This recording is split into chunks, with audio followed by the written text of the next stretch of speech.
Well, welcome back. I hope you enjoyed listening to The Secret Message, and I thought I'd share another book, The Man Who Loved the Flag, another great story about a hero of the American Revolution written by Adela Bodie.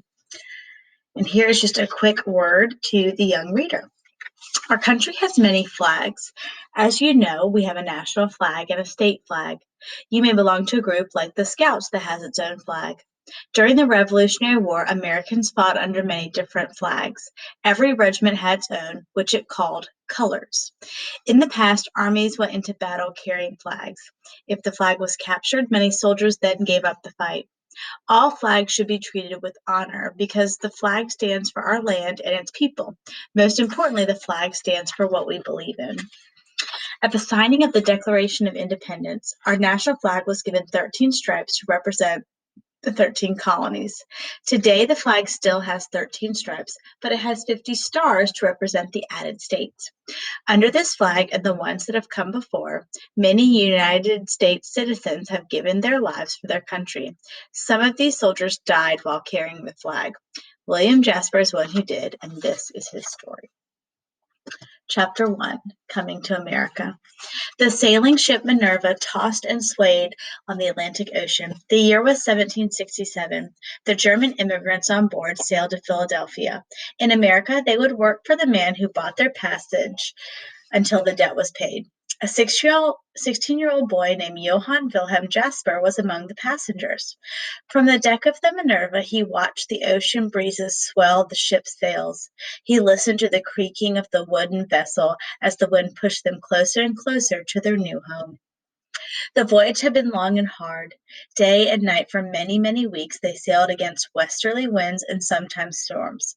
Passengers grew ill. Food became scarce. Johann looked across the sea and shaded his eyes against the bright sunlight. What would life be like in this new place? Would it be hard the way it was in the old country? As far as he could see, ocean waves tipped up to catch the sun. He took in a great breath of salty air. Whatever I find in this new land, he promised himself, I will accept it eagerly. Hadn't he come to make a good life for himself? He would have to help that dream come true.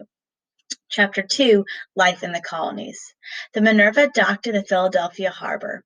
In the chill of late fall, immigrants poured from the ship and moved toward the building prepared to receive them. Inside, bowls of warm soup tasted good. Afterwards, they formed long lines to take an oath of allegiance and sign their names. Sadly, Johann Wilhelm could not read and write. He could not even write his name on the list. He had to make an X to stand for his name. The English colonists who signed for him after the X wrote John William Jasper. Now his name looked and sounded American. It was not the German one given him at birth. Finally, William completed his years of indentured service to the landowner who paid his passage to America. Now he could begin a life on his own. Since all of the land around Philadelphia had already been claimed, William worked his way down to the southern colonies of South Carolina and Georgia. There, the land was free for the asking. But William still had a problem. He had left his sweetheart Elizabeth in Pennsylvania. He wanted to send for her. How could he when he had no money?